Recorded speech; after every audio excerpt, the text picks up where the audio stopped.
రామోజీరావు గారి మృతి తీవ్రమైనటువంటి దిగ్భ్రాంతికి లోను చేసింది.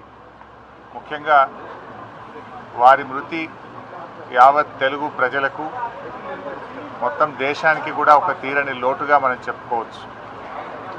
రామోజీరావు గారు తన జీవితంలో ఒక గొప్ప సామాజిక బాధ్యతను నిర్వర్తించారు. అంటే అక్షరానికి కూడా ఒక సామాజిక బాధ్యత ఉందని మరి సమాజానికి చాటి చెప్పి నిరూపించినటువంటి వ్యక్తి రామోజీరావు గారు. అంటే పేద ప్రజల గొంతుకగా తన పత్రికను నిలుపుతూ మరి ఎంతోమంది పేదల పక్షాన నిలబడ్డటువంటి మహనీయుడు.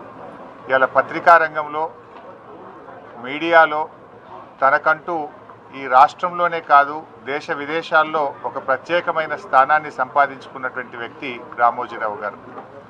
ఉదయాన్నే పత్రిక వచ్చిందంటే జిల్లా ట్యాబ్లెట్ స్టార్ట్ అయినాయంటే అంటే ప్రజలకు పత్రికల్ని చాలా దగ్గరగా చేసినటువంటి వ్యక్తి ఇలా రామోజీరావు గారు.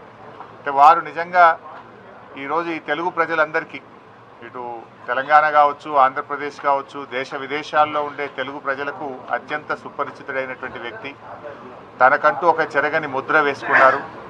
ఇవాళ ఈ హైదరాబాద్ నగర అభివృద్ధిలో కూడా తన పాత్ర ఉన్నది. ఇంత గొప్ప ఫిలిం సిటీని నిర్మించడం, ఈ ప్రాంత అభివృద్ధిలో తాను కూడా భాగస్వామ్యమైనటువంటి వ్యక్తి. మరి అలాంటి గొప్ప వ్యక్తి ఈరోజు మన మధ్య లేకపోవడం చాలా బాధాకరం. వారి కుటుంబ సభ్యులకు, వారి సన్నిహితులకు, వారందరికీ కూడా మా ప్రగాఢమైనటువంటి సానుభూతిని తెలియజేస్తూ మరి తప్పకుండా వారి పేరు, వారు చేసినటువంటి మంచి కార్యక్రమాలు ఇంకా కొనసాగాలని, ప్రజలకు అందాలని కూడా కోరుకుంటున్నాం. తెలుగు భాష అభివృద్ధి పైన కూడా, తెలుగు భాష నిలబడాలని, తెలుగు భాష 10 కాలాల పాటు ప్రజలందరికీ ఇది నిలబడే విధంగా ఉండే విధంగా కూడా ఆయన ఎంతో కృషి చేసినారు. తెలుగు భాష మీద ఆయనకు ఎంతో మక్కువ ఉండేది. ఈ భాష పరిరక్షణ కోసం కూడా ఆయన చేసినటువంటి కృషిని కూడా ఈ సందర్భంగా గుర్తు చేసుకుంటున్నాం.